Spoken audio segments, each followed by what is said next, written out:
जितनी भी क्वायरीज है उनका हर एक कॉलर का हम जवाब दे सके। तो सर वही आज बात करते हैं, एक और वैक्सीनेशन जो है वो लॉन्च हो चुकी है। क्या कोई एज ग्रुप जो है स्पेसिफिकली बताया गया है, कितनी इंपॉर्टेंट ही रहेगी और कैसे ये काम करेगी अपना पूरा? देखिए, ये जो आज वैक्सीन जो एक नया लॉन्च हुआ है, इसका नाम स्पुतनिक 5 है जी। ये एक रशियन वैक्सीन है जो अब पहली 2 वैक्सीन के साथ में अब ये भी मिलना शुरू होगा। फिलहाल ये इम्पोर्टेड वैक्सीन है, ये रशिया से इम्पोर्ट हुआ है, पर बहुत जल्दी ही इंडिया में ही एक कंपनी जो है वो इसको बनाना शुरू करेगी। आज इसका सॉफ्ट लॉन्च था और टेक्निकली ये वैक्सीन जो है डबल डोज वैक्सीन है जी। और इसकी जो एफिकेसी है वो कोई 91% के करीब है।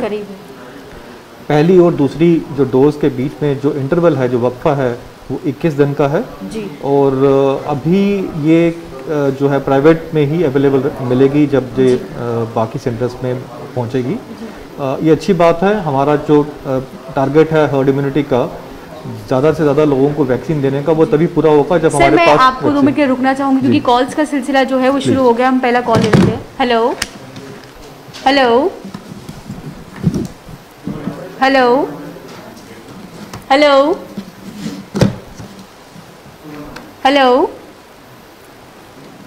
तो जिस तरीके से आप बता रहे थे कि इसका जो ड्यूरेशन रहेगा फर्स्ट डोज के बाद दूसरे डोज का, वो कितना रहेगा एक्चुअल में? 21 डेज। 21 डेज, 21 दिन पहले और दूसरे के बीच में 21 डेज का है। और ये जो वैक्सीन है, ये हमारी जो कोविड की जो जंग है जी, इसमें हर्ड इम्यूनिटी लाने में हमें हेल्प करेगी। इनफैक्ट अगर अभी हमें शायद और वैक्सीन भी जो हैं वो लॉन्च होने वाली हैं, यहाँ इंडिया में आने वाली हैं। जितनी भी वैक्सीन ज़्यादा हमारे पास होंगी उतनी ही जल्दी हम अपना जो टारगेट है वो कवर कर सकेंगे। बिल्कुल सर, वही फर्स्ट कॉल ले लेते हैं। हेलो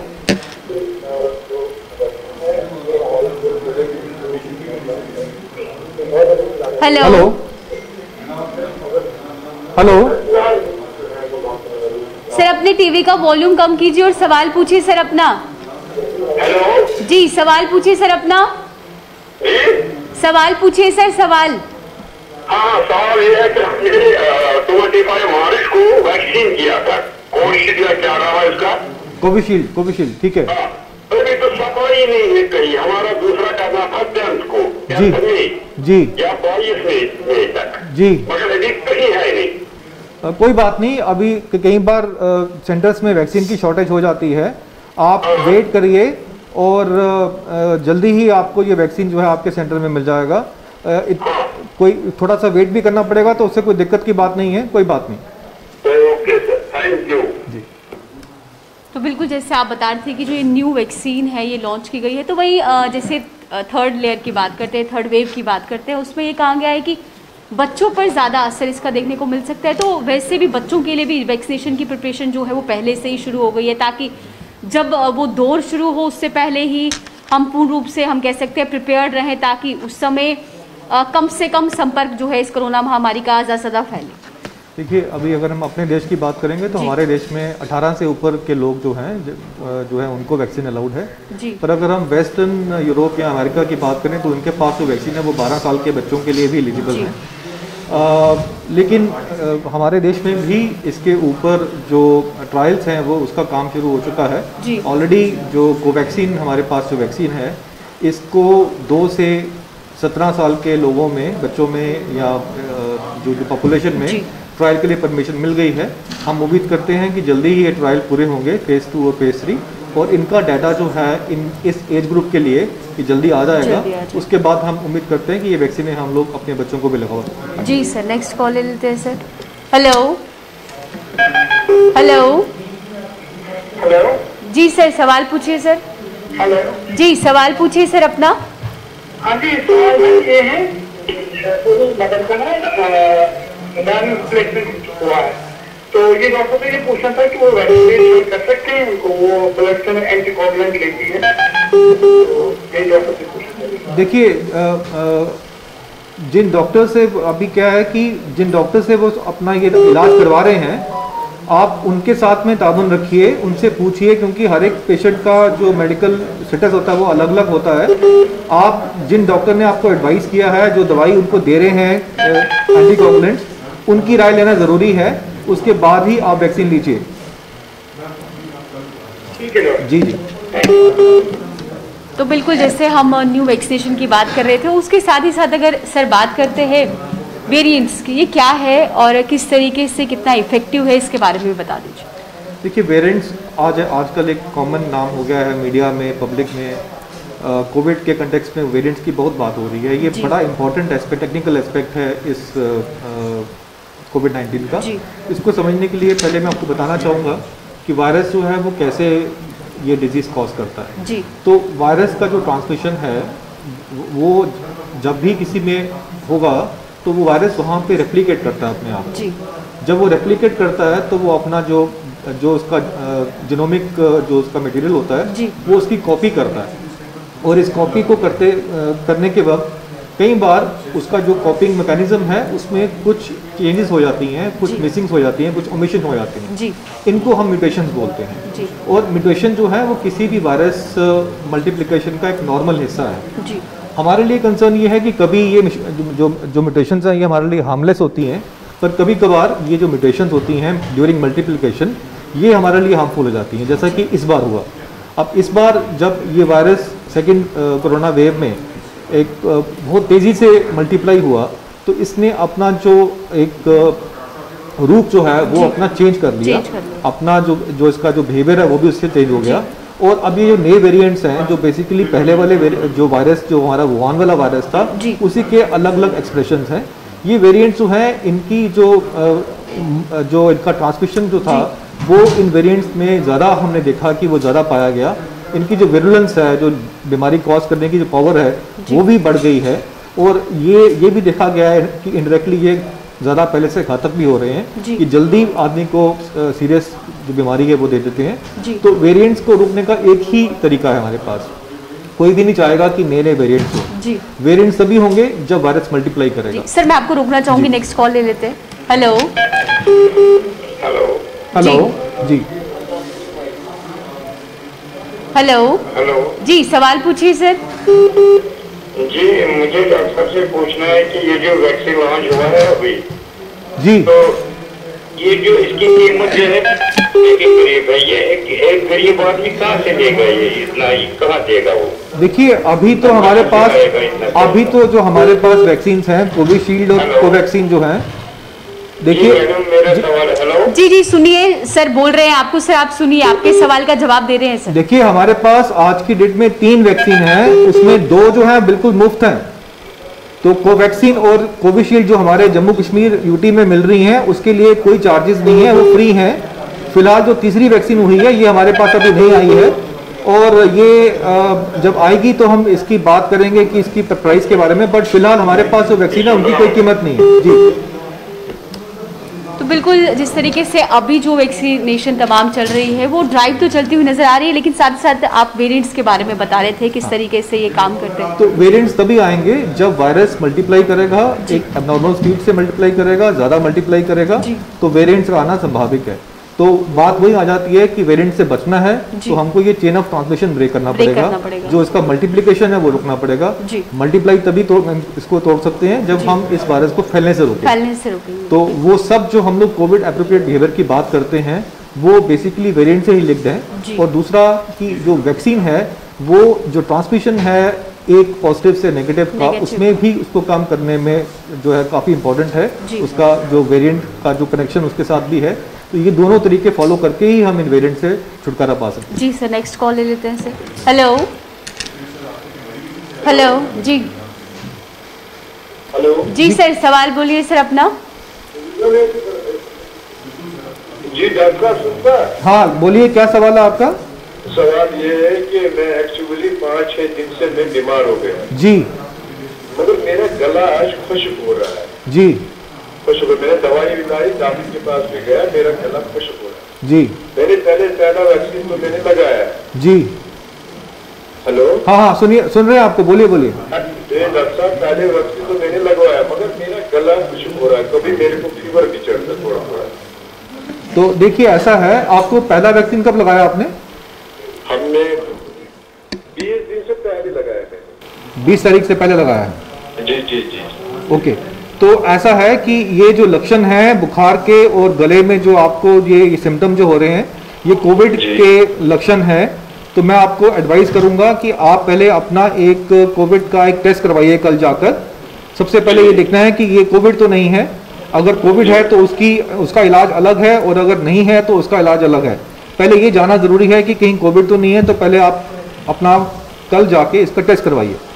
जी बिल्कुल वही बात करते हैं जिस तरीके से अक्सर रात को सोते समय कुछ लोग जो है अचार का सेवन करते हैं, ठंडी चीज़ों का सेवन करते हैं। मौसम भी बदल रहा है, जैसे कभी बरसात वाला मौसम हो रहा है, कभी धूप हो रही है, तो रात के समय ये खट्टी चीज़ों का सेवन, क्योंकि अक्सर कहा जाता है रात के समय खट्टा नहीं खाना चाहिए, ठंडी चीज़ें नहीं खानी चाहिए, उसका इस समय ख्याल रखना कितना ज़रूरी? देखिए आज के मौसम में जब थोड़ा मौसम भी बदल रहा है जी, और जैसे ये रिस्क ऑफ ट्रांसमिशन भी है, तो मुझे लगता है डाइट को जितना सिंपल रखें उतना बेहतर रहेगा। एक्सट्रीम्स पे ना जाएं, तीखा या खट्टा या जो आप कह रहे हैं वैसे वाले अगर जो खाद्य पदार्थों का थोड़ा सा अगर आप अवॉइड करेंगे तो बेहतर रहेगा। We should go with a moderation in these days. जी सर, नेक्स्ट कॉल ले लेते हैं। Hello hello hello hello sir, अपना सवाल बोलिए सर। हेलो। तो बिल्कुल हम ये कह सकते हैं कि जिस तरीके से कोरोना भी फैल रहा है, उसके साथ साथ डाइट जितनी सिंपल होगी उतनी हमारे हेल्थ के लिए सही होगी, और जिस तरीके से हम जो भी खाते पीते हैं वैसा ही हमारा जो शरीर है वैसा ही रिएक्ट करता है। सिंपल के साथ में पौष्टिक होना जरूरी है। न्यूट्रिशन जो है वो आप चाहे कम खाएं, लेकिन जो खाएं वो उसमें न्यूट्रिटिव वैल्यू होनी चाहिए। खाना जो है वो प्रोटीन्स में ज़्यादा एनरिच होना चाहिए जी। जंक फूड नहीं खाना है इस समय, फैटी चीज़ें, तली हुई चीज़ें नहीं खानी है, टिन फूड, पैक ड्रिंक्स अभी नहीं लेने हैं। हमारी कोशिश है कि इससे बचने के लिए भी हमको इम्यूनिटी चाहिए, और अगर हम इसके इन्फेक्ट हो गए हैं तो उससे निकलने के लिए भी हमको इम्यूनिटी चाहिए जी। जितना हमारा इम्यून रिस्पॉन्स कोविड-19 पूरा जो है ये एक इम्यूनिटी के ऊपर बेस्ड है। कमज़ोर को ये पकड़ेगा और स्ट्रॉन्ग जो है इसे निकलेगा जी। हेलो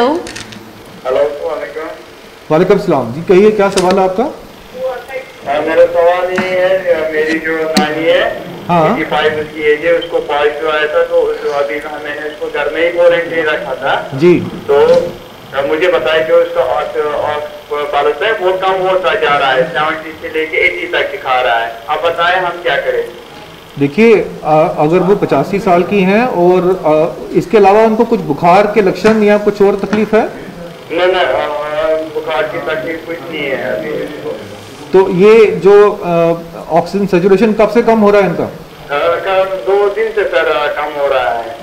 देखिए ये तो काफ़ी कम लेवल है। इस लेवल में तो हम आपको एडवाइस करेंगे कि आपको इनको हॉस्पिटल ले जाके चेक करवाना चाहिए। हो सकता है इनको ऑक्सीजन की ज़रूरत पड़े जो आप घर पे नहीं दे पाएंगे, तो आप जो हेल्पलाइन है 108 नंबर की जो फ्री जो एम्बुलेंस सर्विस है उनको कॉल कर सकते हैं। किसी डॉक्टर के साथ ताउन कीजिए और इनको हॉस्पिटल ले जाने की कोशिश कीजिए। मैंने ऑक्सीजन अभी इसको लगाया है सर, तो फिर इसकी ऑक्सीजन लेवल बराबर 95 हो रहा है सर। जैसे हम इसको बंद करते हैं फिर क्या करते हैं सर, तो फिर कुछ घंटे के बाद देखिए हो सकता है इनको ऑक्सीजन के साथ में कुछ दवा की भी ज़रूरत पड़ेगी। दवा आपको सिर्फ हॉस्पिटल में ही सही तरीके से दी जा सकती है, तो आप इनको जल्दी से जल्दी हॉस्पिटल में लेके चाहिए। जितनी जल्दी हो गया उतना हॉस्पिटल जी जी जी। तो जो हम क्या प्रिकॉशन लेंगे अभी घर में, क्योंकि जितने भी फैमिली मेंबर्स हैं, हम जैसे कोई टेस्ट कराए अपने लिए? देखिए जब एक आदमी इनके साथ में रहिए, वो भी मास्क पहन के जो है इनको आपने मुझे लगता है अपने अलग कमरे में रखा होगा। एक आदमी इनकी सेवा के लिए इनके साथ में रहिए, और पहले तो आप इनको हॉस्पिटल में लीजिए, उसके बाद ये पेशेंट कुछ नहीं खा रहा है, जो खाना वाना हम उसको दे रहे हैं, इसीलिए मैं कह रहा हूँ हॉस्पिटल में जाएंगे तो ड्रिप लग सकती है, ग्लूकोज लग सकता है, और भी दवाइयाँ की जरूरत अगर इनको ज़रूरत है तो वो भी मिल सकती हैं। इनको हॉस्पिटल में लेना ही चाहिए आपको। जी जी शुक्रिया, थैंक्स सर। बिल्कुल वही मेरा ये भी सवाल है, जो होम आइसोलेशन में है वहाँ पे जो भी पेशेंट पाया जाता है, क्या हर एक व्यक्ति को, जितने भी मेंबर्स हैं उनके घर में, अगर उनमें लक्षण नहीं पाए जाते हैं, क्या उनका टेस्ट करवाना ज़रूरी है पूरे परिवार का? देखिए टेस्ट की जो इंडिकेशन वो है, या तो किसी को सिम्टम्स हैं या वो किसी के क्लोज कांटेक्ट में है। बिल्कुल। किसी पॉजिटिव केस के क्लोज कांटेक्ट में है, अगर तो सिम्टम है फिर तो करवाना बनता ही बनता है जी। लेकिन अगर क्लोज कांटेक्ट में है किसी के जो कंफर्म पॉजिटिव केस है तो उसमें जो हमारी राय ये रहती है कि उसमें 5 दिन के बाद करवाइए, क्योंकि टेस्ट को भी पॉजिटिव आने में वक्त लगता है। पर इनका जो क्वेश्चन है वो बड़ा इंपॉर्टेंट है। देखिए, हम बार बार कह रहे हैं, हमारा जो एक्सपीरियंस है हॉस्पिटल में, हम ये देख रहे हैं कि जो पेशेंट्स देर से आते हैं, जिनके सिम्टम्स उनको दिखते हैं लेकिन वो घर में रह के ही होम आइसोलेशन में अपने आप को मैनेज करने की कोशिश करते हैं, ऑक्सीजन लगाते हैं या और तरीके से उनको मैनेज करते हैं, इन केसेस में हमें बाद में हॉस्पिटल में देखते हैं कि इनमें ऐसे पेशेंट्स में बहुत दिक्कत आती है। तो ये हम बार बार हम लोग ये बात कहते हैं कि 4-5 तक अगर आपके सिम्टम होम आइसोलेशन में मैनेज नहीं होते हैं तो उसके बाद में आप उनको कैजुअली मत लीजिए, उनको घर में मैनेज करने की कोशिश मत कीजिए। डॉक्टर के साथ में टेलीफोनिकली अपना राब्ता बनाइए और उनको अपने आसपास के जो भी हॉस्पिटल हैं वहाँ पे एडमिट कीजिए, ताकि ये ना हो कि बाद में हमें दिक्कत हो ऐसे केसेस के साथ। सर, ये कह सकते हैं कि बाद में जितना आप समय जितना वहाँ पे समय गवाएंगे उतना ही उस पेशेंट के लिए दिक्कत आ सकती है और उतनी ही डॉक्टर के लिए भी आ सकती है, क्योंकि देखिए पहले तो उन्हें इलाज कहीं और से कराया है, खुद से ही घर पे उनका करते रहे, अब लास्ट में आ जाकर डॉक्टर को ही संभालना पड़ता है। बेशक होम आइसोलेशन एडवाइज्ड है, लेकिन होम आइसोलेशन की भी कुछ कंडीशंस हैं, कुछ उसमें एहतियात रखने की जरूरत है। ये बार बार समझिए कि वो अलर्ट साइन जो है वो आप समझिए कि कब आपको होम आइसोलेशन से निकल के हॉस्पिटल की ओर करना है। जी सर, नेक्स्ट कॉल ले लेते हैं। Hello hello hello hello hello जी कहिए, क्या सवाल है आपका? अस्सलाम वालेकुम। वालेकुम सलाम। जी मैंने कोविड टेस्ट भी किया और मेरी खांसी बहुत आ रही थी।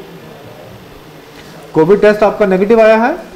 जी सर, मेरा नेगेटिव आया है, लेकिन मेरा जो अगर मैं बात करती हूँ तो मेरा गला बंद होता है। आपने कब करवाया टेस्ट? मुझे 15 डेज एबव हो गई।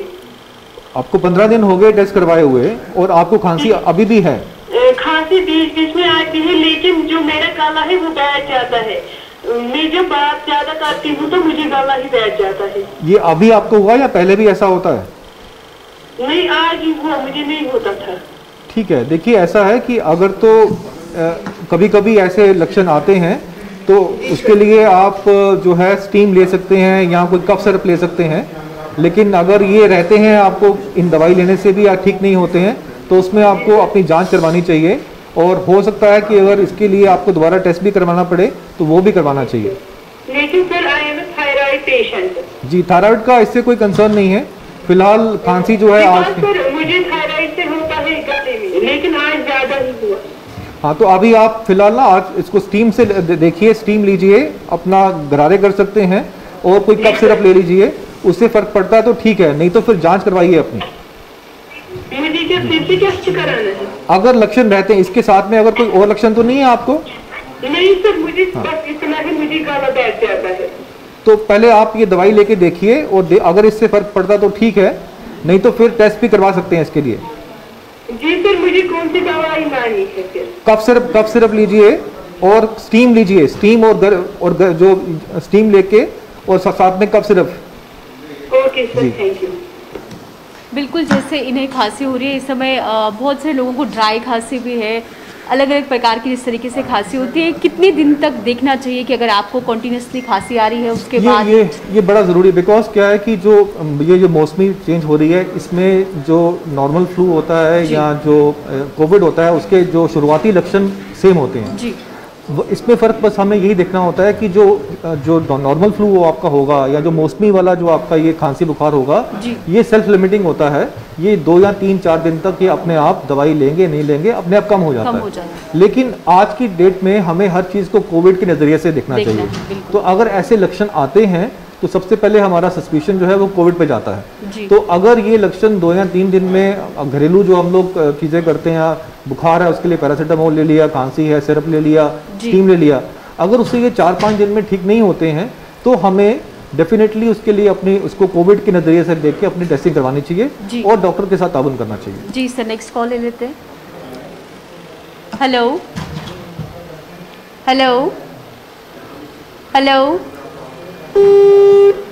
तो बिल्कुल हम ये कह सकते हैं कि समय ज़्यादा गंवाना नहीं है। जब आपको लगता है कि काफ़ी दिन हो चुके हैं, अब ये तकलीफ़ मेरी कम भी नहीं हो रही, तो जल्द से जल्द जो है डॉक्टर का रुख करना चाहिए। तो सर वही नेक्स्ट कॉल ले लेते हैं। हेलो हेलो जी, कहिए। जी जी हाँ हाँ, बोलिए बोलिए, क्या सवाल है आपका? जी डॉक्टर साहब, हम ये बोलना चाहते हैं कि पहले हम मास्क लगा, बोलिए। लगा सकते हैं घर में, जैसे फैमिली में बैठे हैं ना, ऐसे मास्क लगा सकते हैं? घर में मास्क लगा सकते हैं, ये सवाल है आपका?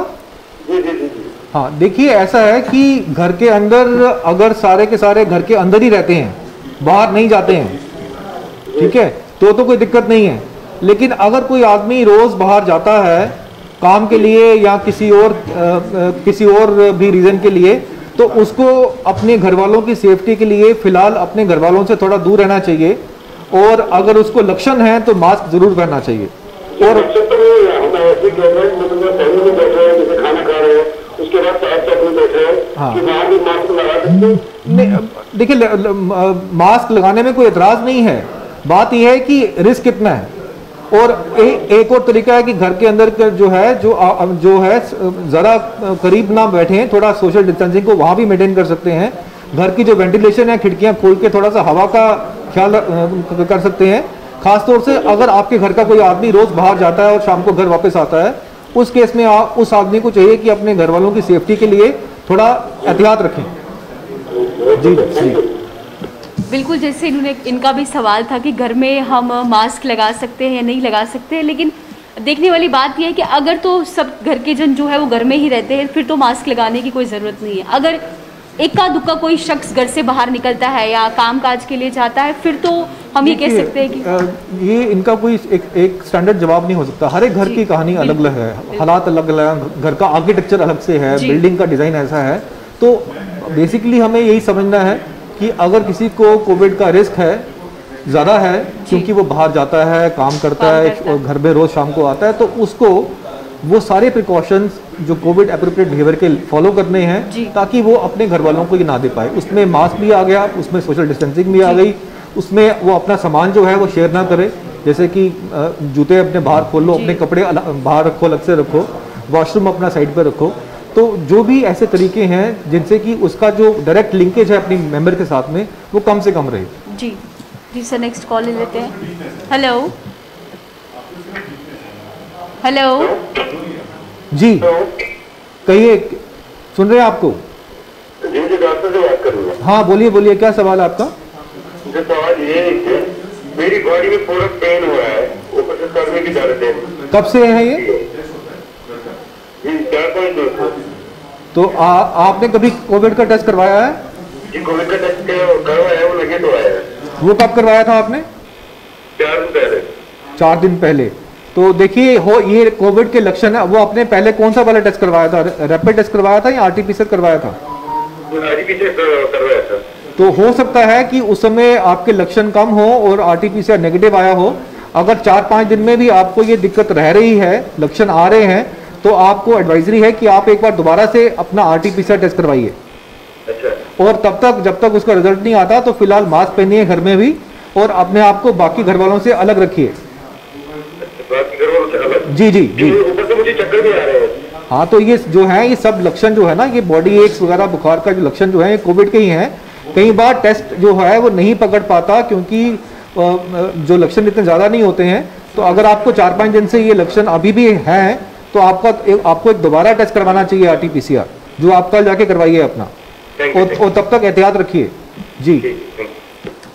जैसे इन्होंने कहा कि इनकी बॉडी में पूरा पेन हो रहा है, क्या जैसे पहले हम कहते थे कि बुखार होना, ज़ुकाम होना, इस तरीके से खांसी होना, ये जब ज़्यादातर हो, तो क्या हम ये भी कह सकते हैं कि अगर हमारे शरीर में कहीं ना कहीं कमज़ोरी लगती है या जॉइंट्स में पेन होता है, ये भी कोरोना के लक्षण कह सकते हैं? सेकेंड वेव में और फर्स्ट वेव में ये डिफरेंस है कि फर्स्ट वेव में कुछ क्लासिकल सिम्टम्स थे कि हमें मेजॉरिटी में एक दिखता था कि बुखार है, खांसी है, बॉडी में दर्द है।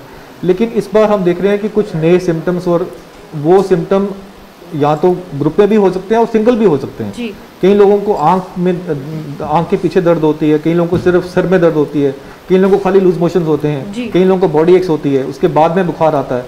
तो ये किसी भी पैटर्न में ये आज की डेट में सेकंड वेव का मरीज जो है वो प्रेजेंट कर सकता है। इसलिए हमें इन सब सिम्टम्स को लाइटली नहीं लेना है, और अगर ये सिम्टम परसिस्ट करते हैं, पहले तो अपने आप को अपना आइसोलेट कीजिए, उसके बाद में सिम्टम परसिस्ट करते हैं तो टेस्टिंग करवाइए।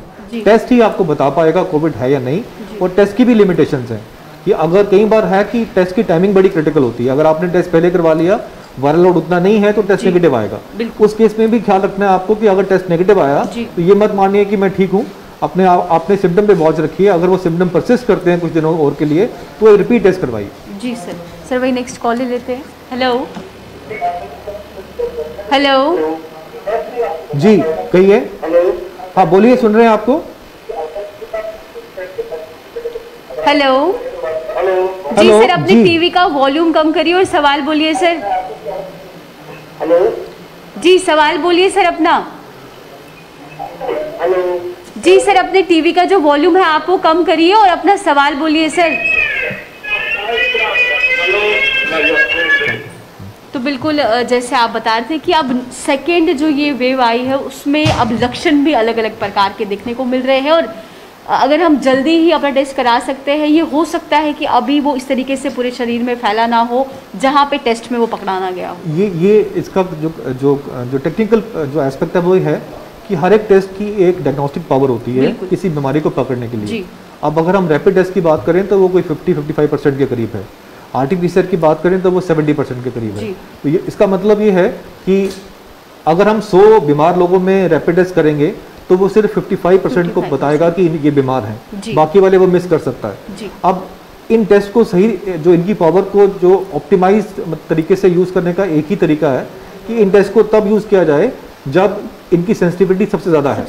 तो रैट टेस्ट हम तब एडवाइस करते हैं जब आदमी को सिम्टम्स होते हैं। तो अगर किसी को भी बुखार है, गले में सिम्टम्स हैं, बॉडी एक्स हैं, फ्लू के सिम्टम्स हैं, वॉमिटिंग है, इस टाइम में अगर वो अपना रैट टेस्ट करवाता है, रैपिड टेस्ट करवाता है, तो उसकी पॉसिबिलिटी पॉजिटिव आने की ज़्यादा आती है। पर अगर ये टेस्ट जो है अगर आप बाद में करेंगे, थोड़ी देर के बाद में करेंगे या पहले करेंगे तो ये नेगेटिव भी आ सकता है, जिसको हम फॉल्स नेगेटिव कहते हैं। इसीलिए टाइमिंग जो है इन टेस्टिंग में बड़ी क्रिटिकल है। बिल्कुल सर, वही नेक्स्ट कॉल ले लेते हैं।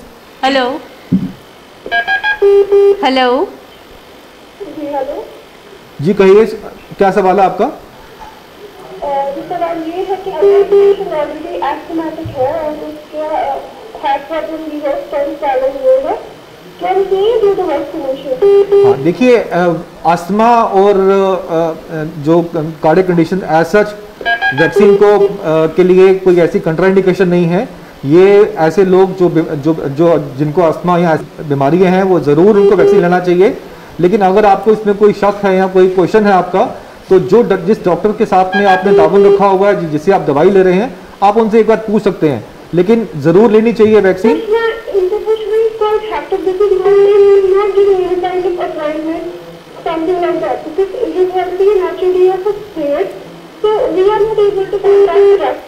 नहीं, आपके देखिए, मैं फिर से जैसे आपको बता रहा हूं कि ये जो बीमारियां होती हैं इनमें जो है इम्यूनिटी कम होती है, इन लोगों को ज़्यादा खतरा होता है कोविड का, तो रिकमेंडेशन है कि ज़रूर वैक्सीन लेनी चाहिए। लेकिन अगर वो कोई इसके लिए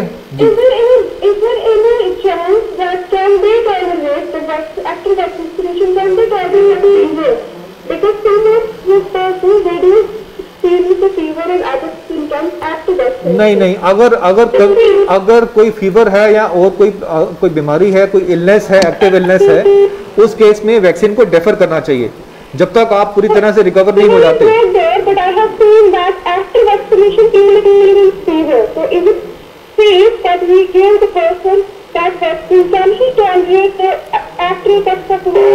आपकी आवाज क्लियर नहीं आ रही। आप कह रहे हैं कि आपको फीवर अभी है?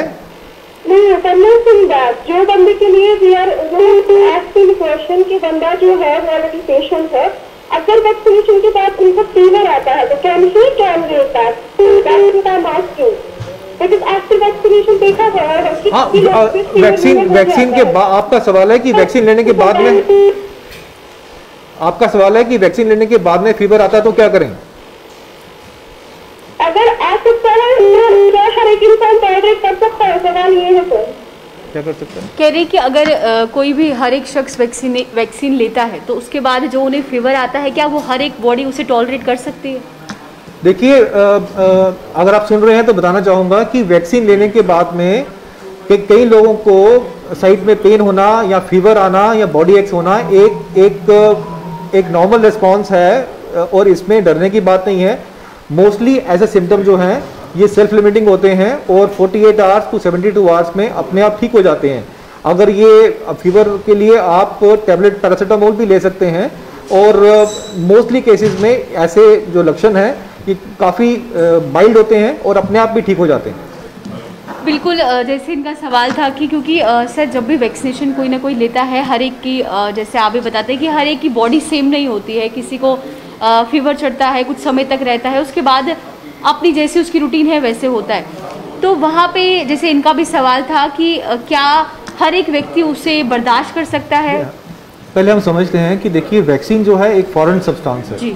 जब भी हम इस वैक्सीन को बॉडी में जब इसको इंजेक्ट करते हैं तो बॉडी का जो इम्यून सिस्टम है वो उसको रिस्पॉन्ड करता है, रिएक्ट करता है जी। अब वो रिएक्शन जो है वो आदमी की इम्यूनिटी पर डिपेंड करता है।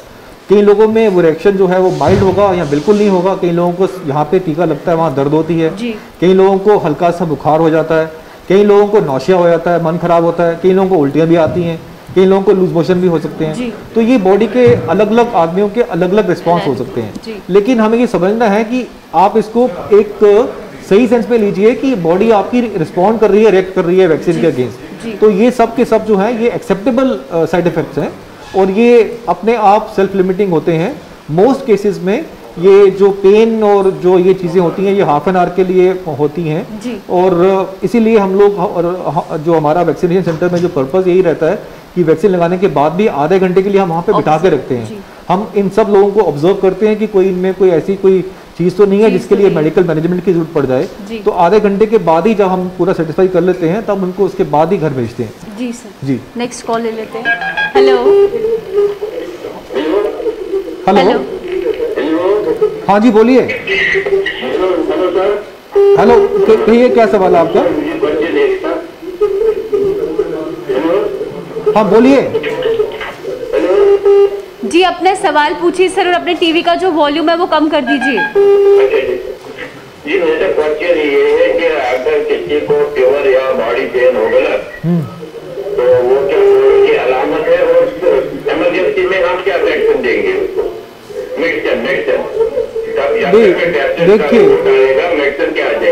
देखिए पहले तो देखिए कि बुखार हो जो अगर आपको है, बॉडी एक अगर आपको है,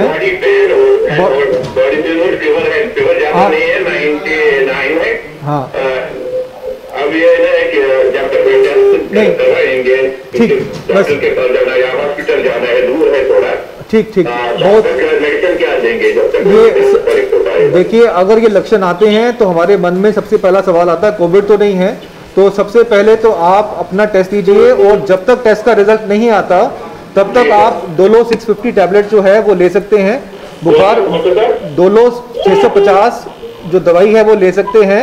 उसके साथ टैबलेट डोलो 650 ले सकते हैं, पैरासीटामोल वो ले सकते हैं। और साथ में ही आप जो स्पॉन्जिंग कर सकते हैं, पानी में गीला कपड़ा करके अगर बुखार बढ़ता है तो उसके लिए भी कर सकते हैं। और आपको तब तक जब तक आपका रिजल्ट नहीं आता, ऐसे लोगों को जिनको बुखार है इनको आपने मास्क पहना के अलग से कमरे में आइसोलेट रखना है।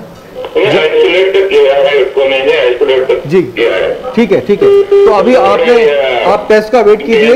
बॉडी पेन है आज तो बचे ये पूरे ये कोविड के लक्षण है तो इसमें जांच जरूरी करवाइए और जल्दी करवाइए। जी तो बिल्कुल वही। अब लेते हैं एक छोटा सा ब्रेक और जल्द लौटेंगे ब्रेक के बाद।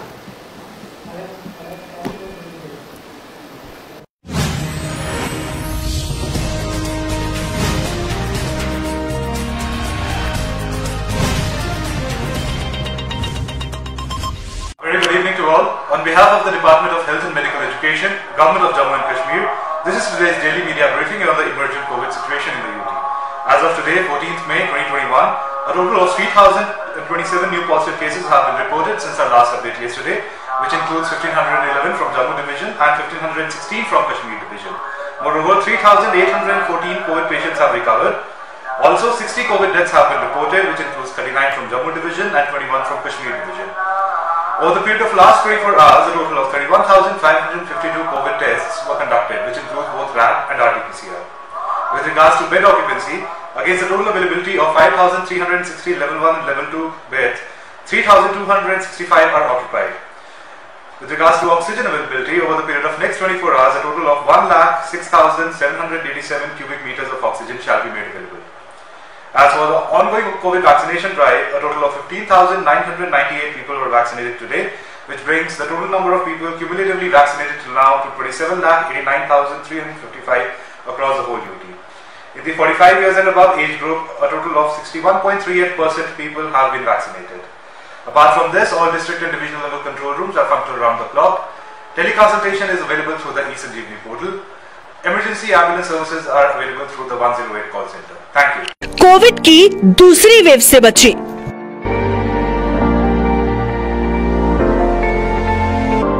मेहरबानी करके इस बीमारी को समझने की कोशिश कीजिए। ये बीमारी लाइटली मत लीजिए, क्योंकि मैं इस बीमारी का खामियाजा भुगत चुकी हूँ। लास्ट ईयर 2020 28 जुलाई मेरे हस्बैंड इसी बीमारी से एक्सपायर हो गए। इसी बीमारी की वजह से मुझे इतना बड़ा खामियाजा भुगतना पड़ा। लोग इस बीमारी को इतना ज़्यादा लाइटली ना डिस्टेंस मेंटेन कर रहे हैं और ना ये मास्क यूज़ कर रहे हैं, और जहाँ पे भी गैदरिंग में मास्क यूज़ नहीं करते हैं। मैं सबसे यही इल्तिजा करती हूँ, सबसे पहले मास्क इस्तेमाल करिए, हैंड वॉश करिए, डिस्टेंस मेंटेन करिए, क्योंकि ये इस बीमारी का कुछ भी पता नहीं चलता है कि ये कहाँ से क्या होता है और इंसान कब कैसे इंसान के साथ क्या होता है क्या नहीं होता है, और इंसान मरने की कगार तक पहुँचता है। National health mission Jammu Kashmir द्वारा जनहित में जारी। कोविड की दूसरी वेव से बची।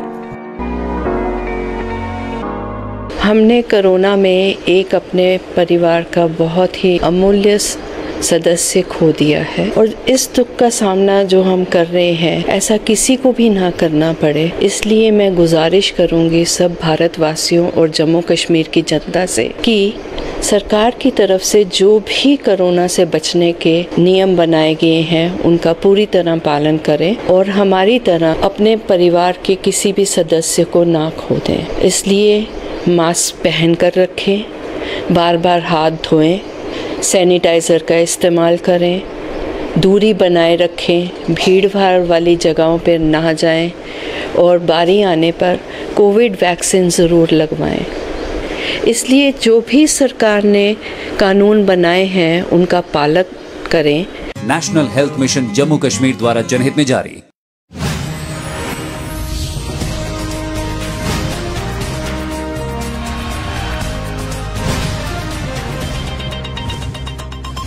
के बाद फिर से स्वागत है आप सभी का। तो बिल्कुल सर, जिस तरीके से हम बात भी कर रहे थे और कॉल्स का सिलसिला जो है वो भी शुरू हो गया, तो सबसे पहले सर कॉल ही ले लेते हैं।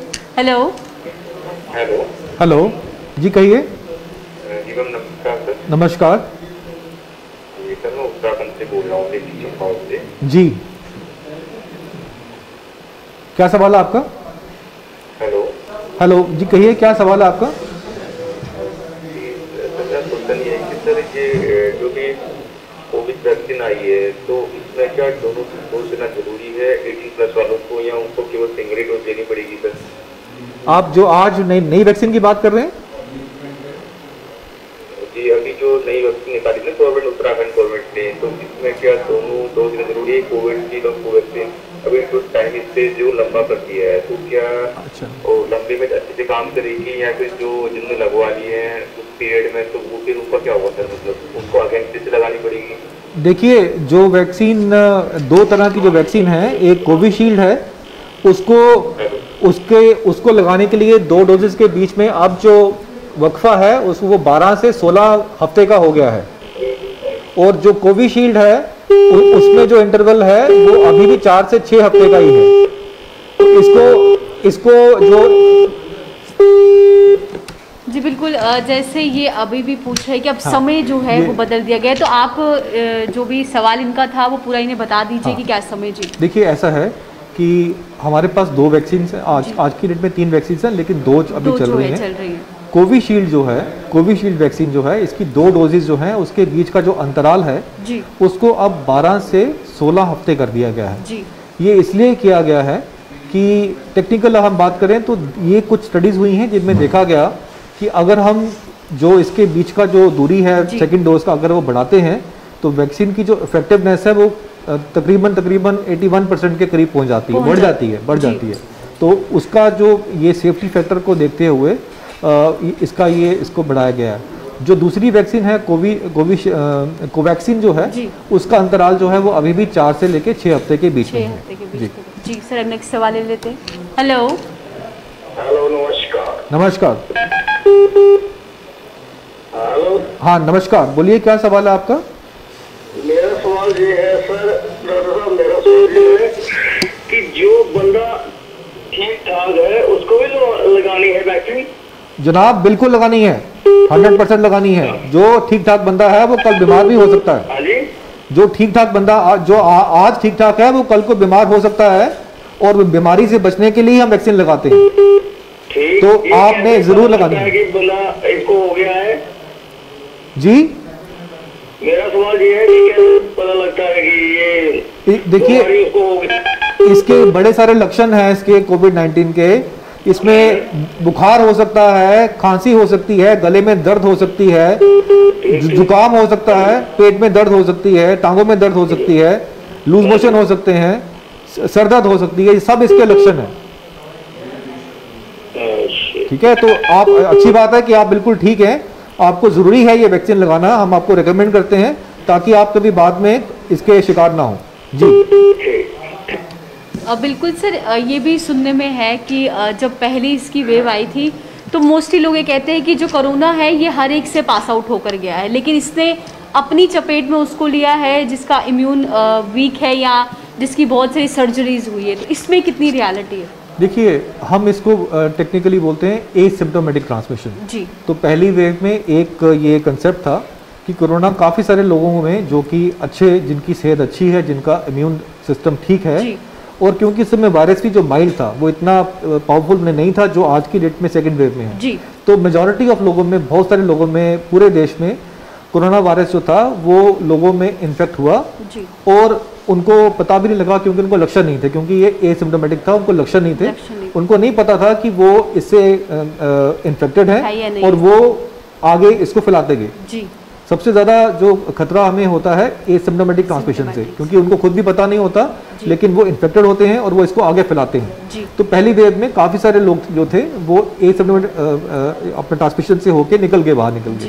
पर अब हम जो देख रहे हैं एसिम्प्टोमेटिक ट्रांसमिशन के साथ में जो सिम्टम्स जो हैं वो भी बढ़ गए हैं और ऐसे जो लोग जो जिनको सिम्टम्स हो रहे हैं वो भी बढ़ गए हैं। बिकॉज वही है कि वायरस जो है उसके जो नए वेरिएंट्स हैं वो पहले से ज़्यादा जो है वो मैं कहूँगा कि ज़्यादा विरुलेंट हैं या उनमें इन्फेक्शन जो ज़्यादा इन्फेक्टिव हैं और इसीलिए वो तेज़ी से इन्फेक्शन भी कॉज कर रहे हैं और बीमारी भी घातक थोड़ी सी कर रहे हैं। जी सर, नेक्स्ट कॉल ले लेते हैं। Hello. Hello, good evening madam. जी, वेरी गुड इवनिंग। सवाल बोलिए सर। जी सर, सवाल। Good evening madam. जी, सवाल बोलिए सर अपना। जी, मुझे डॉक्टर साहब से बात करनी है। हाँ बोलिए, हम सुन रहे हैं आपको, आप बोलिए क्या सवाल है आपका। जी, मुझे पता करना है इसके लक्षण क्या है इस रोग का। तो यदि कोई लूज मोशन हो रहा है किसी को या कोई और पेट दर्द होता है तो हेलो। हाँ जी, देखिए ऐसा है कि उसका मत किसी तरह का कोई संकट मत है। देखिए, कोरोना के जो लक्षण है उसमें ये लूज मोशन भी एक लक्षण है, पेट में दर्द होना भी लक्षण है, इसके साथ साथ में बुखार होना, खांसी होना, जुकाम होना, बदन में दर्द होना, सिर में दर्द होना, गले में खराश, गले में दर्द, ये सब इसके लक्षण हैं। और लूज मोशन भी हम देख रहे हैं कि आजकल काफ़ी लोगों को जो गैस्ट्रिक डिस्कम्फर्ट है, गैस्ट्रिक के जो लक्षण है, इसमें लूज मोशन है, पेट में दर्द है, ये भी आजकल हम काफ़ी लोगों में देख रहे हैं। तो अगर किसी को ऐसे लक्षण हैं तो इसको मामूली ना समझ के इसकी जांच करने के लिए आपको कोविड टेस्ट करवाना चाहिए।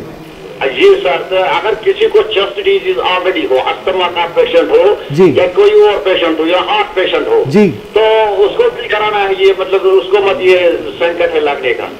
उनको ज्यादा है। अगर किसी को ऐसी बीमारी है कि डायबिटीज है, हाइपरटेंशन है या ये जैसे आपने कोई दिल की बीमारी है, कोई भी ऐसी बीमारी है, इन लोगों को कोविड-19 का जो संकट है वो ज़्यादा होता है, इनको अपना और ज़्यादा ख्याल रखना चाहिए। और जो हम बार बार एहतियात बताते हैं आपको कोविड एप्रोप्रिएट बिहेवियर की, मास्क पहनने का, 2 गज की दूरी, इन लोगों को और भी अपना ख्याल रखना चाहिए। हाँ सर, डॉक्टर साहब मैंने सुना है कि अगर कोई मेडिसिन खा रहा हो, जैसे कि साइकेट्रिक मेडिसिन, मतलब साइकिक पेशेंट हो तो या सोरियासिस का पेशेंट हो, वो कोई ऑलरेडी दवाई खा रहा है, तो मैंने सुना है कि उसको ये मतलब ये वैक्सीन नहीं लगाना चाहिए। नहीं, ऐसा नहीं है, ऐसा नहीं है। देखिए वैक्सीन की जो देखिए हम देखते हैं कि फायदा ज्यादा किसका है, वैक्सीन लगाने का फायदा है या ना वैक्सीन लगाने का, या वैक्सीन लगाने का नुकसान है। तो ऐसी बीमारियों में देखिए इसका बहुत सही इसका तरीका ये है कि जिस डॉक्टर से आप इलाज करवा रहे हैं, आप उसी डॉक्टर को फोन करके पूछ लीजिए कि आपने मेरे को ये दवाइयां दी हैं, क्या मैं वैक्सीन लगा सकता हूं कि नहीं लगा सकता हूं। जी जी जी जी, ठीक है, पर लगवानी चाहिए वैक्सीन। वैक्सीन लगाने के फायदे बहुत ज्यादा हैं, खासकर आज की डेट में। तो ऐसी और जब भी शक हो आपको, अगर कोई व्यक्ति धूम्रपान कर रहा है तो उसने वैक्सीन लगाया, उससे मतलब प्रभावित मत होगा वो वैक्सीन लगाना? नहीं, धूम्रपान तो वैसे करना नहीं चाहिए, क्योंकि धूम्रपान करने वालों में कोविड-19 की बीमारी ज्यादा खराब हो सकती है। लेकिन अगर करते हैं तो इसमें कोई ऐसी बात नहीं है कि वैक्सीन ही लगानी है। वैक्सीन तो लगानी है। वैक्सीन की सेफ्टी जो है वो हम सबको चाहिए और सबको लगानी चाहिए। जी ओके, अच्छा सर, गुड नाइट। जी बिल्कुल, जिस तरीके से हमने कहा, बहुत सारे लोग हैं जो अल्कोहल का सेवन करते हैं या तमाम स्मोकिंग करते हैं, तमाम ऐसी चीज़ों का सेवन करते हैं, वो भी कितना इस समय हम कह सकते हैं डेंजरस है। फिर हम बात करेंगे इम्यूनिटी की। कोई भी चीज़, कोई भी आदत, कोई भी लत जो है हमारी इम्यूनिटी को डायरेक्टली या इनडायरेक्टली इफेक्ट करती है, डिक्रीज करती है। वो अपने आप को ऐसे लोग जो हैं कोविड-19 के लिए हाई रिस्क में अपने रखते हैं। तो ड्रिंकिंग जो है, स्मोकिंग तो और ज़्यादा खतरनाक है। स्मोकिंग डायरेक्टली आपके रेस्पिरेटरी सिस्टम से जो लिंक्ड है। तो कोविड-19 जो है वो बेसिकली अटैक ही यहाँ पे करता है। तो स्मोकिंग जो है आपका रिस्क जो है वो और बढ़ा देती है बीमारी होने के लिए और बीमारी से बाहर निकलने के लिए। जी सर, नेक्स्ट कॉल ले लेते हैं। Hello hello hello hello hello hello जी, सवाल बोलिए सर अपना। मैम एक्चुअली ये गुलिस्तान न्यूज़ पे मैं देख रहा हूँ ना अभी आपका चैनल। जी हाँ जी, बोलिए सर, सवाल बोलिए अपना। तो वहाँ पे ये लाइव बात करवा रहे हैं ना, तो मैंने वो डॉक्टर साहब से बात करनी थी। हाँ बोलिए, हम सुन रहे हैं आपको। क्या सवाल है आपका? अच्छा, आप सुन रहे हैं? जी बोलिए। हेलो, हाँ बोलिए, क्या सवाल है आपका? सुन रहे हैं हम आपको। हाँ जी सर, एक्चुअली मैंने ना अपनी मदर को इंजेक्शन लगवाया था, ये वैक्सीनेशन करवाई थी फर्स्ट वीक ऑफ अप्रैल में। जी, तो उन्होंने ना मेरा नंबर भी लिया था वहाँ पे। उन्होंने मेरे को मैसेज तो कर दिया कि हाँ डियर सविता बाली, आपका ये वैक्सीनेशन का पहला डोज हो गया है। ठीक है, ठीक। अभी मेरे को ना फर्स्ट वीक ऑफ अप्रैल में मैंने लगवाया था इंजेक्शन जी, लेकिन अब मेरे को सेकंड डोज मम्मी को कब लगवानी है वो आप मेरे को थोड़ा सा गाइड कर दें, कितने दिन का गैप होना चाहिए? आपने मुझे लगता है कि आपने कोविशील्ड वैक्सीन लगवाया होगा, ठीक है? तो कोविशील्ड वैक्सीन के लिए जो अंतराल है पहली और दूसरी वैक्सीन के बीच में, अब वो 12 हफ्ते कर दिया गया है। अच्छा, अब 12 हफ्ते कर दिया गया। 12 हफ्ते कर दिया गया है। तो आप 12 हफ्ते के बाद में दोबारा से कोविन ऐप में जाके अपनी बुकिंग करिए उसी नंबर से जो आपने पहले दिया हुआ है, और उसके बाद में आपका जो है ये वैक्सीन का स्लॉट मिल जाएगा आपको और आप वैक्सीन लगा पाएंगे। जी बिल्कुल, वही जिस तरीके से वैक्सीनेशन की बात करते हैं, इस समय काफ़ी फ्रॉड मैसेजेस भी आ रहे हैं लोगों को वैक्सीनेशन लगाने के लिए। तो लोगों को ये भी बताना पड़ेगा कि आरोग्य सेतु ऐप पे जाइए या जो सरकार की ऐप है www.cowin.gov.in उस पे ही रजिस्ट्रेशन हो रही है। उसके अलावा बिल्कुल कहीं और से वो किसी भी फेक मैसेजेस पर। ये अनफॉर्चुनेट है कि लोग ऐसे डिफिकल्ट टाइम्स में भी इस तरह के काम करते हैं। मैं आपके माध्यम से बताना चाहूँगा कि कोविन का कोई भी आम आदमी के लिए ऐप नहीं है। जो ऐप आपको दिखता है गूगल प्ले स्टोर पे, वो एडमिनिस्ट्रेटर्स के लिए है, वो गवर्नमेंट ऑफिसर्स के लिए है जो इस पे अपना डाटा देखते हैं। लेकिन आम आदमी के लिए जो है वो कोविन का जो पोर्टल है या आरोग्य सेतु ऐप है, जिसके अंदर एक लिंक है अपना वैक्सीन का बुकिंग करने का और अपना स्लॉट लेने का। जी सर, नेक्स्ट कॉल ले लेते हैं सर। हेलो हेलो हेलो जी मैम, सवाल बोलिए अपना। जी डॉक्टर साहब से बात करनी थी। हाँ बोलिए, मैं सुन रहा हूँ आपको, बताइए क्या सवाल है आपका। हाँ जी, मुझे बात करनी, हमारे बच्चे को जो कोविड पॉजिटिव आया था, कितने दिनों बाद हम दूसरा टेस्ट करेंगे? क्या वो कब पॉजिटिव आया था? वो सैटरडे को आया था। सैटरडे को पॉजिटिव आया था और आज उनको जो है 6 दिन हो गए। जी 6 दिन हो गए। तो देखिए अभी क्या उसको कोई लक्षण है, कोई बुखार खांसी बुखार कुछ है अभी? नहीं, तो खांसी है ना, सिर्फ बदन दर्द हो रहा है उनका। ठीक है, वो थोड़ी कमजोरी रहती है। देखिए आज की डेट में जो पॉलिसी है वो ये है कि आपने 10 दिन तक बच्चे को आइसोलेशन में रखना है और 10 दिन में अगर उसके कोई बुखार नहीं होता, खासतौर से आखिरी 3 दिनों में कोई बुखार नहीं होता, तो आप उसको आइसोलेशन से निकाल सकते हैं और आपको कोई भी टेस्ट करवाने की जरूरत नहीं है। आपको रिपीट टेस्ट करवाने की जरूरत बिल्कुल नहीं होती आइसोलेशन के बाहर बाद में आने के लिए। जी। बाकी मेंबर्स, फैमिली मेंबर्स कब करेंगे? नहीं देखिए, अगर उनके साथ में, बच्चे के साथ में अगर कोई रहा हुआ है और उसको अगर लक्षण है तो आप उनका टेस्ट करवा सकते हैं 5 दिन के बाद, बच्चे के पॉजिटिव आने के 5 दिन के बाद। जी ठीक है जी। तो सर वहीं पे बात करते हैं प्रिकॉशंस की। जो होम आइसोलेटेड है उन्हें किस प्रकार के एहतियात जो है बरतने बहुत ज़रूरी है इस समय? देखिए होम आइसोलेशन का जो मरीज होगा वो इन्फेक्टिव होगा, ये हमें समझना ज़रूरी है। और जो वो इन्फेक्शन है हमने देखा है मोस्ट केसेस में 9 से 10 दिन तक वो आदमी जो है होम आइसोलेशन में जो होता है वो एक से दूसरे को ये बीमारी दे सकता है, वो इन्फेक्टिव रहता है जी। तो इसीलिए इसकी जो ड्यूरेशन रहती है होम आइसोलेशन की वो 10 दिन रखी गई है। अब इस होम आइसोलेशन में उस आदमी का फर्ज बनता है जो अपने होम आइसोलेशन, क्योंकि वो घर के अंदर है तो उसका फर्ज बनता है कि उसने अपने घर वालों को बचाना है इससे, उनको नहीं ये जो बीमारी देनी है। तो इसके लिए जो आइसोलेशन जो है उसमें उसको अपने घर में ही एक अलग से कमरे में, यहाँ प्रेफरेबली उसका वॉशरूम हो, क्योंकि वॉशरूम को शेयर करना भी दिक्कत होती है, वहाँ भी एरोसोल्स और जो वायरस रह सकता है और अगर कोई और दूसरा यूज़ करे तो उसको भी हो सकता है। तो वॉशरूम उसका अलग से होना चाहिए। और वेंटिलेशन का बहुत रोल है, हम बार बार वेंटिलेशन के ऊपर ये इसलिए स्ट्रेस करते हैं कि अब जो नई फाइंडिंग्स हमें पता लगी हैं कि इसमें एयरबॉर्न ट्रांसमिशन भी होता है, तो वायरस जो है छोटे छोटे ड्रॉपलेट्स में काफ़ी देर तक हवा में रह सकता है। इसीलिए जहाँ भी ऐसे कोविड पॉजिटिव पेशेंट होंगे वहाँ पे वेंटिलेशन का बहुत रोल है। उसके बाद उसमें जो भी उसके पास चीज़ें हैं वो उसने बाकी लोगों से शेयर नहीं करनी है, चाहे वो उसके कपड़े हो गए, चाहे वो उसके बर्तन हो गए, खाना पीना हो गया, या आपका थर्मोमीटर हो गया, पल्स ऑक्सीमीटर हो गया। एक बात मैं और भी कहना चाहूँगा कि अगर एक घर में 2 से ज़्यादा लोग पॉजिटिव हैं तो वो एक साथ एक कमरे में रह सकते हैं, जैसे कि माँ और बच्चे हैं या एक कपल है, दोनों पॉजिटिव हो गए तो वो दोनों रह सकते हैं, उनको अलग अलग रहने की जरूरत नहीं है। सिर्फ जो पॉजिटिव है वो जो उनको अलग रहना है, या एक अगर आदमी है तो उसको अलग रहना है। और इसके बाद में उस आदमी के पास वो सब चीज़ें होनी चाहिए जो उसको ज़रूरत है। उसमें सबसे इंपॉर्टेंट है कि उसको अपनी मॉनिटरिंग करनी है, उसके लिए उसको थर्मामीटर चाहिए, उसमें उसको पल्स ऑक्सीमीटर चाहिए, और उसको 2 बातों का ख्याल रखना है, 3 बातों का ख्याल रखना है अपना, कि उसका बुखार जो है अगर नहीं है तो अच्छी बात है, उसके लिए उसको देखना पड़ेगा बार बार, अगर है तो उसका एक रिकॉर्ड रखे, अपनी पल्स का ख्याल, अपना जो हार्ट रेट है उसका ख्याल रखिए कि बढ़ तो नहीं रही है, और उसके बाद में सबसे ज़्यादा इंपॉर्टेंट बात ऑक्सीजन सैचुरेशन, पल्स ऑक्सीमीटर से सही तरीके से बार बार 4-4 घंटे के गैप में अपना देखिए लेवल क्या है। टारगेट आपका ये रहना चाहिए कि 95 से ऊपर है तो डरने की कोई बात नहीं है, आराम से अपने आपने दिन काटने हैं, 10 दिन निकालने हैं और बाहर निकलना है। जी सर वही नेक्स्ट कॉल ले लेते हैं। हेलो सर नमस्ते। नमस्ते जी, नमस्ते, कहिए क्या सवाल है आपका? सर मेरा नाम अजय कुमार है सर। अजय जी बोलिए क्या सवाल है आपका? हाँ जी सर। हेलो जी सर बोलिए अजय जी क्या सवाल है आपका, बोलिए। सर मैं कोविड का पेशेंट हूँ सर, मैं 7 दिन पॉजिटिव आया। 7? Hello sir. हाँ बोलिए बोलिए, सुन रहे हैं आपको, बोलिए। Hello sir. जी सर अपना सवाल बोलिए, आपकी आवाज़ आ रही है, अपना सवाल पूरा कीजिए।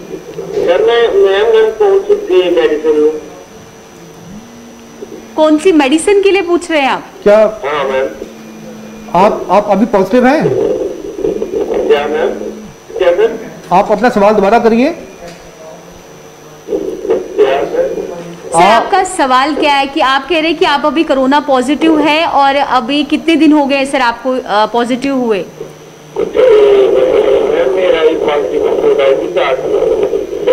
मैं बोल रहा हूँ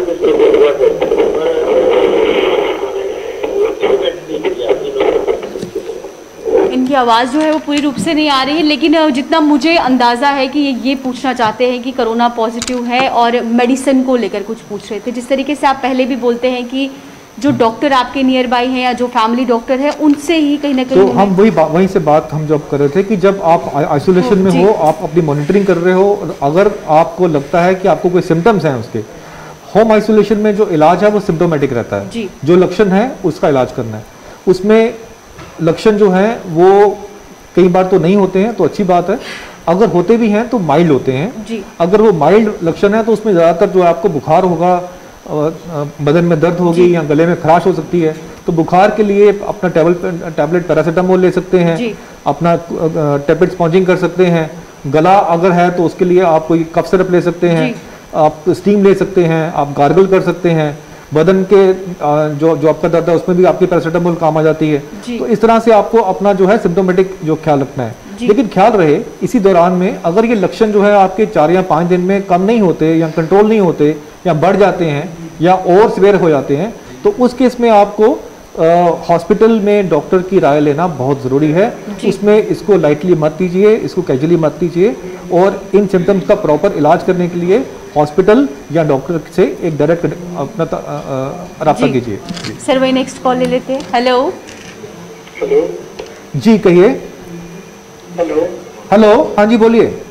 good evening sir. Very good evening sir. मेरे डॉक्टर से ये सवाल था कि अगर किसी को पॉजिटिव है जी, तो डॉक्टर बोलते हैं कि उसकी ऑक्सीजन लेवल डिपिंग हो रही है, तो जब उसकी ऑक्सीजन लेवल चेक करें तो वो 92 दिखा रहा है। ओके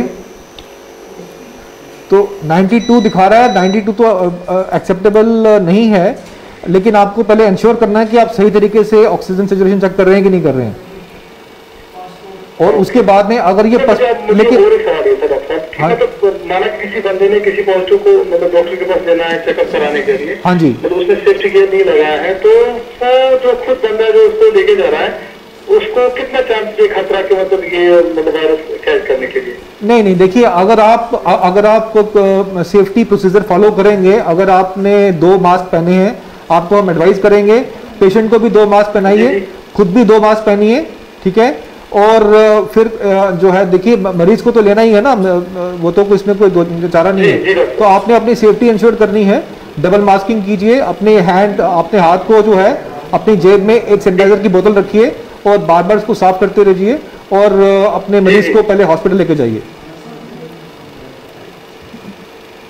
जी बिल्कुल, जैसे इनका सवाल था कि अटेंडेंट होना, जो हम कह सकते हैं आप घर पे कोई भी कोरोना पॉजिटिव हुआ है तो एक शख्स को तो उनके साथ रहना पड़ेगा। बड़ा वैलिड क्वेश्चन है इसका बिल्कुल का, कि जो अटेंडेंट्स हैं जो घर पे जो केयर कर रहे हैं उनके लिए भी ज़रूरी है कि जब वो केयर कर रहे हैं तो वो भी प्रिकॉशन फॉलो करें। नॉर्मली हम लोग देखते हैं कि जब कोई बीमार होता है तो एज ए कंसर्न सारे के सारे ही हालचाल पूछने आ जाते हैं। कोविड में वो ऐसा नहीं करना चाहिए। किसी बड़ी फैमिली में या किसी भी फैमिली में कोई एक आदमी ये जो है रिस्पॉन्सिबल आदमी ये रिस्पॉन्सिबिलिटी ले ले कि मैंने इस मरीज़ को सामान देने जाना है, खाना देने जाना है, या उसका हालचाल पूछना है या बात करनी है। फ़ोन के थ्रू भी आप बात कर सकते हैं, और अगर किसी ना किसी कारण के लिए आपको उस कमरे में जाना पड़ता है तो इंश्योर कीजिए कि दोनों ने मास्क पहने हो, दोनों ने हो सके तो अनआइडेंटिफाइड मास्क पहने हो या डबल मास्किंग की हो। तो अगर ये सेफ्टी, और साथ में जो है जो भी वो सामान जो वहाँ पे अगर लेके आते हैं तो उसको प्रॉपर्ली डिसइंफेक्ट कीजिए। आप ज़्यादातर चीज़ें जो हैं वो आप उसको आधे घंटे के लिए धूप में भी रख देंगे, कपड़े जैसे हो गए तो वो भी अपने आप हो जाते हैं। नहीं तो जो डोमेस्टिक ब्लीच होता है वो आप यूज़ कर सकते हैं, और जो सरफेसेस हैं उनको आप 70% अल्कोहल, जो कि जिससे हम हाथ साफ करते हैं, इनसे भी साफ कर सकते हैं। जी सर, नेक्स्ट कॉल ले लेते हैं। हेलो हेलो जी कहिए, क्या सवाल है आपका? मेरा सवाल है कि मुझे फीवर है 3 डेज और साथ ही बॉडी पेन है। कब से? तो क्या करें? नहीं, ये आपको बुखार और बॉडी दर्द कब से हैं? ये 3 दिन हो गए। तो अभी तक आपने किसी डॉक्टर से जांच के लिए गए आप क्या? हेलो अभी आपको दवाई ले रहे हैं इसके लिए? ये था एंटीबायोटिक खाया था। नहीं, देखिए ऐसा है कि इस वक्त में अगर किसी को भी बुखार और बॉडी एक्स होते हैं, ये क्लासिकल सिम्टम्स हैं कोविड-19 के। तो मैं आपको एडवाइस करूंगा कि आप फिलहाल तो अपने घर में ही आइसोलेट हो जाइए, मास्क पहनिए और कल अपना टेस्ट करवाइए। हेलो, आप मेरी आवाज़ सुन रहे हैं? हेलो। तो बिल्कुल जैसे आपने बताया इन्हें कि जल्द से जल्द जो है प्रिकॉशंस लेना बहुत ज़रूरी है। तो बिल्कुल सर, जैसे आपने लगातार इस सवालों के जवाब दिए हैं, तो अब समय हो चुका है अलविदा लेने का। तो सर आपका बहुत बहुत शुक्रिया। तो अब मुझे और सर को दीजिए इजाज़त। नमस्कार।